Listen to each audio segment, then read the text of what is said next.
কংগ্রেস সমাজবাদী পার্টিকে একযোগে আক্রমণ আর অন্যদিকে যে কেন্দ্র সরকারের আয়ুষ্কালে তার শাসনকালে যেভাবে উন্নয়নের জোয়ার হয়েছে এমনটা কিন্তু বলেন যোগী আদিত্যনাথ। আর এই যোগী আদিত্যনাথ অর্থাৎ উত্তরপ্রদেশের মুখ্যমন্ত্রী, তিনি ভোট প্রচারে ছিলেন। আর উত্তরপ্রদেশের মুখ্যমন্ত্রী যখন ভোট প্রচার করছেন তার র্যালিকে ঘিরে রীতিমতো গেরুয়াময় হয়ে উঠল মেরঠ। দেখুন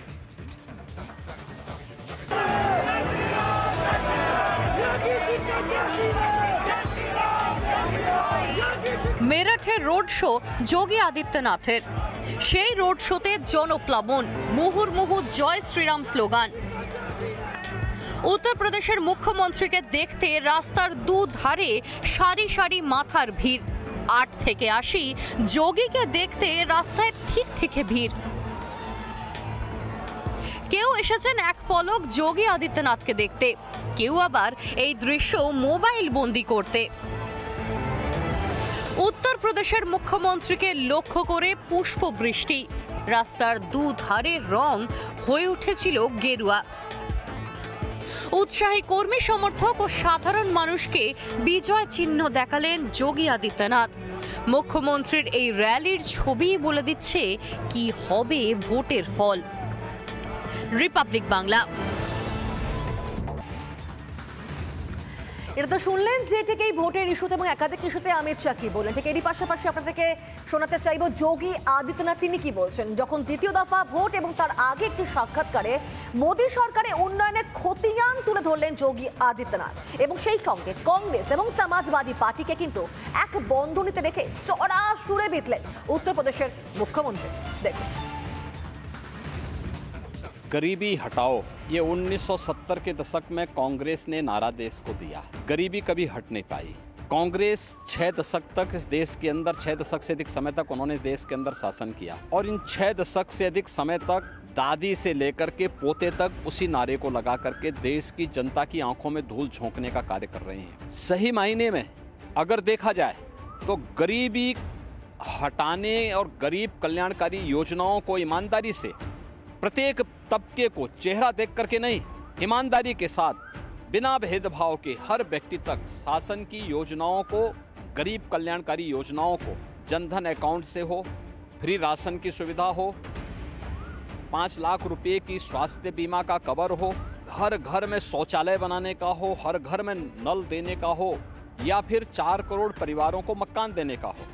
अगर आप देखेंगे एक लंबी श्रृंखला है ये। 80 करोड़ लोग 4 वर्ष से लगातार फ्री में राशन की सुविधा का लाभ प्राप्त कर रहे हैं। डॉक्टर मनमोहन सिंह जी देश के प्रधानमंत्री थे, उन्होंने किसके सारे पर कहा था कि देश के संसाधनों पर पहला अधिकार मुसलमानों का है। आप देश को मुसलमान और गैर मुसलमान के नाम पर, अल्पसंख्यक और बहुसंख्यक के नाम पर बांटना चाहते हैं। यह देश 1947 में एक विभाजन की त्रासदी को देखा है और इस देश को आभार व्यक्त करना चाहिए प्रधानमंत्री मोदी जी का, जिनके कारण पिछले 10 वर्ष में 25 करोड़ लोग गरीबी रेखा से उभरे हैं, खुशहाल जीवन जी रहे हैं।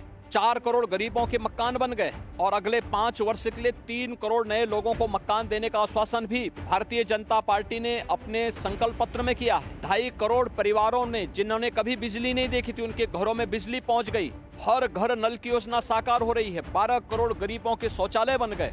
वास्तव में बिना भेदभाव के सबका साथ, सबका विकास, सबका विश्वास और सबका प्रयास। कभी मोदी जी ने ये नहीं कहा कि मैंने किया, उन्होंने कहा तो सबका विश्वास है, सबका प्रयास है। गरीब कल्याणकारी योजनाओं में डकैती डालने का काम किया है। कौन नहीं जानता समाजवादी पार्टी की सरकार के समय उत्तर प्रदेश के अंदर खाद्यान्न घोटाले हुए थे। दर्जन भर जिलों में आज भी सीबीआई इंक्वायरी चल रही है। इनसे जुड़े हुए लोग गरीबों का राशन हड़प कर जाते थे।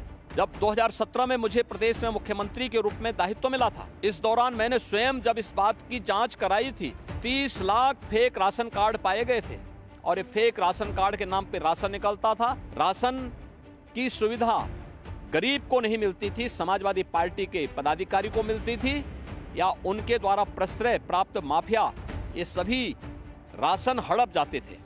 इंडी गठबंधन के किसी बहकावे में जनता जनार्दन को नहीं आना चाहिए और किसी को नहीं आना चाहिए। ये लोग परिवार के नाम पर भारत की राजनीति को अपने बपोती मान करके चले थे। जाति विभाजन के नाम पर सामाजिक वैमनस्यता इन्होंने पैदा करने का प्रयास किया। समाज में सामाजिक न्याय को तार तार करने का प्रयास किया। सामाजिक वैमनस्यता ये लोग पैदा करते हैं, आपस में लड़ाते हैं, वर्ग संघर्ष की स्थिति पैदा करते हैं। ये देश कांग्रेस और उसके सहयोगी इंडी गठबंधन, चाहे वह समाजवादी पार्टी हो या अन्य उनके सहयोगी दल हों, इनकी इस मंशा को कभी स्वीकार नहीं करेगा। तो देशवासियों को उभार नहीं पाए। 2004 से 2014 के बीच में भी कांग्रेस के प्रधानमंत्री थे, कांग्रेस पार्टी के प्रधानमंत्री थे और पार्टी देश में शासन कर रही थी, तब भी आप कुछ नहीं कर पाए। और आज जब कार्य हो रहा है तो आप देश की जनता को गुमराह कर रहे हैं। देश की जनता लोकतंत्र में जनार्दन का स्वरूप है। वह कांग्रेस की इस विभाजनकारी मानसिकता को समझती है और उन्हें देश के नागरिकों की इस संपत्ति पर डकैती डालने की छूट नहीं देगी। মানে কংগ্রেস সমাজবাদী পার্টিকে একযোগে আক্রমণ আর অন্যদিকে যে কেন্দ্র সরকারের আয়ুষ্কালে তার শাসনকালে যেভাবে উন্নয়নের জোয়ার হয়েছে এমনটা কিন্তু বলেন যোগী আদিত্যনাথ। আর এই যোগী আদিত্যনাথ অর্থাৎ উত্তরপ্রদেশের মুখ্যমন্ত্রী, তিনি ভোট প্রচারে ছিলেন। আর উত্তরপ্রদেশের মুখ্যমন্ত্রী যখন ভোট প্রচার করছেন তার র্যালিকে ঘিরে রীতিমতো গেরুয়াময় হয়ে উঠল মেরঠ। দেখুন।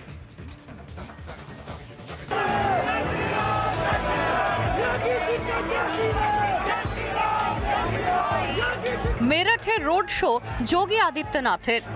সেই রোড শোতে জনপ্লাবন, মুহুর্মুহু জয় শ্রীরাম স্লোগান। উত্তরপ্রদেশের মুখ্যমন্ত্রীকে দেখতে রাস্তার দুধারে সারি সারি মাথার ভিড়। 8 থেকে 80 যোগীকে দেখতে রাস্তায় ঠিক থেকে ভিড়। কেউ এসেছেন এক পলক যোগী আদিত্যনাথকে দেখতে, কেউ আবার এই দৃশ্য মোবাইল বন্দি করতে। উত্তরপ্রদেশের মুখ্যমন্ত্রীকে লক্ষ্য করে পুষ্পবৃষ্টি, রাস্তার দুধারের রং হয়ে উঠেছিল গেরুয়া। উৎসাহী কর্মী সমর্থক ও সাধারণ মানুষকে বিজয় চিহ্ন দেখালেন যোগী আদিত্যনাথ। মুখ্যমন্ত্রীর এই র্যালির ছবি বলে দিচ্ছে কি হবে ভোটের ফল। রিপাবলিক বাংলা।